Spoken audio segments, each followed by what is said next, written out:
Chapter 8. Lessons. May 19th. Outfits were strewn about Lillian's bed as she had spent the better half of the morning trying on a variety of clothing. There wasn't really a protocol for what one wears to a secret rendezvous with a mysterious stranger with eyes like a brewing storm. The only thing she had settled on was her favorite pair of leather boots, which were the ones she wore any time she went into the forest. Seth had even made a small pocket inside them to carry her shears for flower cutting, after losing her fourth pair in a month. Eventually, she opted for practicality.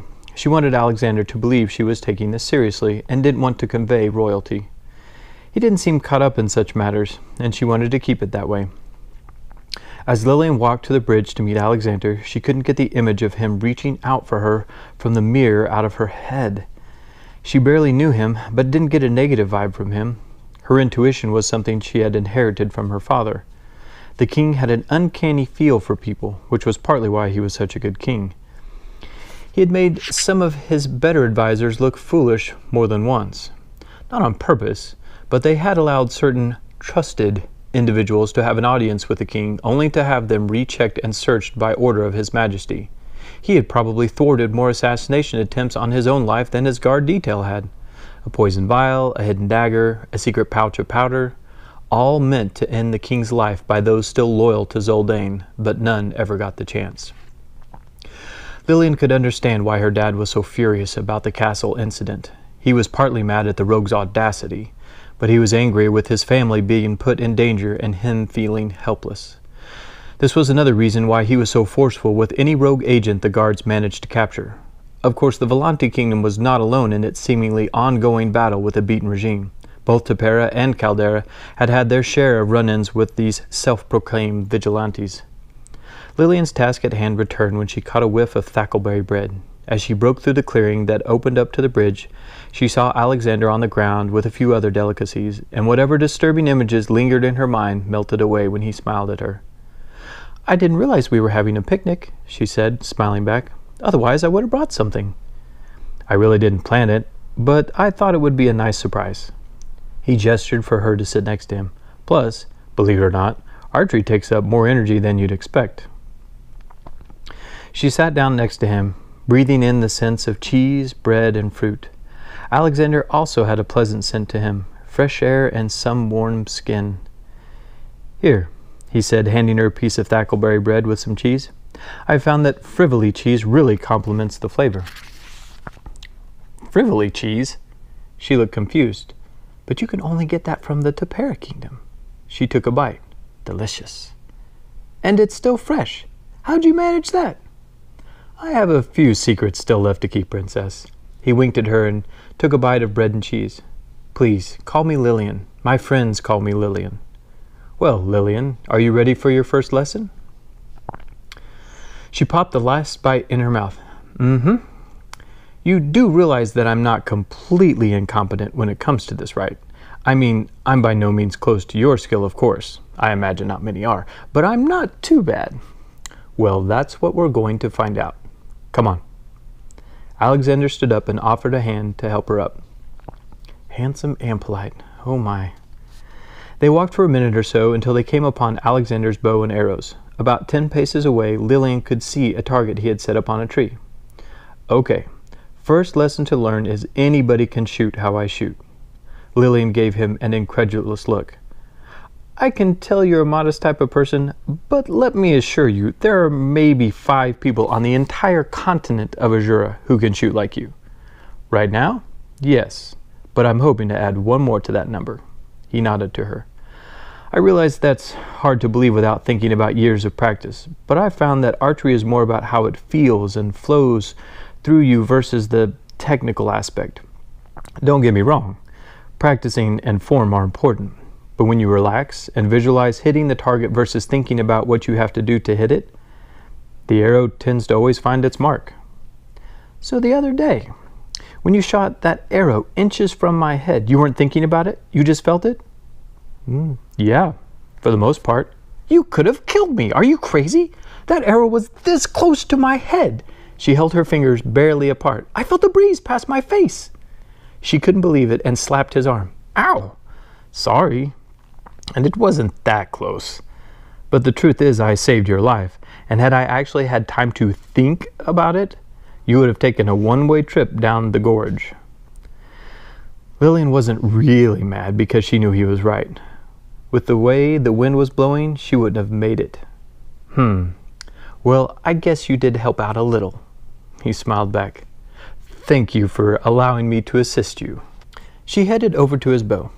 All right, so what do you want me to do?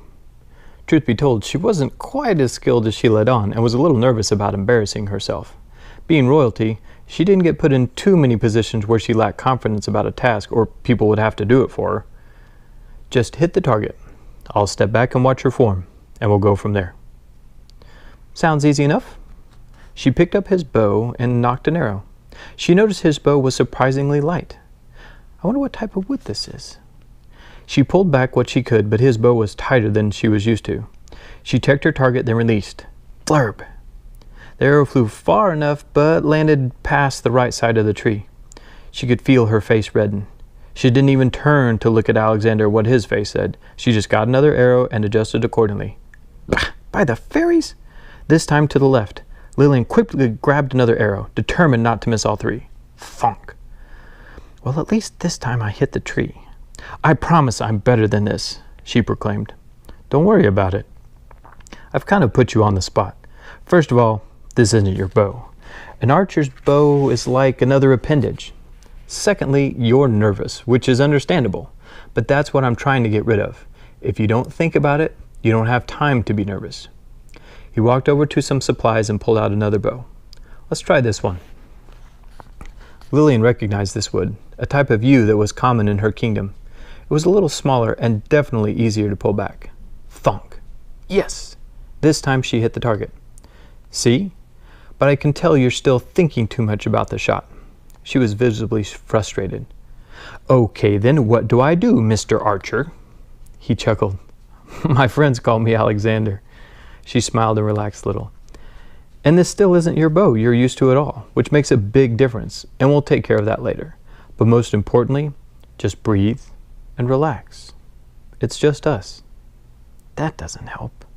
No contest, no one to impress, just two friends practicing together. Okay? Yeah, okay. Okay, if all friends are devastatingly handsome and are already expert marksmen. All right. First off, you have good form. It's just not as consistent as it needs to be. He walked up to her. You see that little red ribbon on the string? She nodded. She had noticed it before, but hadn't really thought of anything of it. That's called the kisser. Are you serious right now? She prayed she wasn't blushing. This is the most important part of this whole process. When you find a comfortable spot, that's the place on the string that you pull back to the corner of your lips every time. Consistency.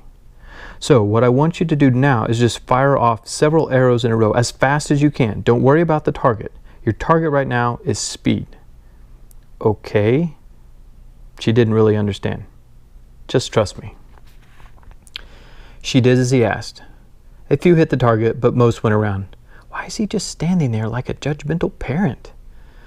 When she was done, he didn't say anything for a moment. Oh, Faye, he's realizing he's made a mistake. He doesn't want to waste his time with me. Well, she finally managed. Oh, I'm sorry. I was just taking it in is all. That bad, huh? Look, it's okay if you don't want to. What? No, it's not that. I was studying your form. Whoever taught you at least gave you a good foundation. Well, I should hope so. We have the best archers in all of Azura on our guard, she assured him. Oh, I meant no offense. It's just a matter of different training is all. They're trained for defense and more slowly moving targets. And what have you trained for? She probably was a little more snide than needed, but he had basically just insulted her family. Survival? Geez, Lillian, you are such an idiot. I'm sorry, I didn't mean you. It's okay, really. I shouldn't have insinuated your royal guard wasn't trained properly. Alexander came over and put a hand on her shoulder. All the awkwardness melted away. Honestly, don't worry about it. Thanks. I know you didn't mean anything by it. You are really good. So who taught you? My dad, mostly. He said I had a natural knack for it. Must have Fey blood in you, boy. But he was really good. He won a lot of tournaments back in his day, even some of the royal ones. What was his name? Bertram. Elwood? As in split the elm Elwood? Alexander chuckled. Yep, that's him. Lillian had just a few memories of the royal tournaments she attended, but she remembered that name. Alexander's dad hadn't just won some of them, he had won all the ones he had entered. He had earned the nickname Split the Elm Elwood because he, on more than one occasion, had actually split the shafts of his opponent's arrows in the target. He was the only one that could consistently beat Sir Alger, who was now head of the royal security. Alexander's dad wasn't just good, he was the best. Was he the one who taught you to shoot inches past my head? She inquired with a smile. Kind of. Like I said, you can only teach so much before it becomes feel. And that, you can't teach. Do you think I'll ever be able to shoot like that? Let's find out. What came next surprised Lillian. He came directly up behind her. She could feel his chest on her back, the warmth of his skin radiating against her. Then he put his arms in front of her. He moved his head up to hers, his cheek brushing her ear. Oh, my starlight. She let out a fluttery breath. Well, if she wasn't nervous before, she was now. The scent of his warm sunshine and fresh earth filled her nose. His scent. She felt as if her heart would beat out of her chest. Just breathe, breathe. Now, close your eyes. What? She almost turned to question him, but quickly realized that would have put her mouth dangerously close to his, and that made her heart beat faster. Just close your eyes and visualize the target and only the target. She closed her eyes. Take away the grass, the flowers, the trees, the ground, he murmured. See the target, hanging there in the middle of nothing. Feel the wind around you, and the target is the only thing you see. Lillian could picture it, the target hanging in midair, a slight breeze blowing her hair to the left. His voice was distant now. Pull in a deep breath. Hold it. Breathe. When I say, open your eyes and release. Hold it. Hold it. A mere whisper now. Now. Open. Release. Bullseye.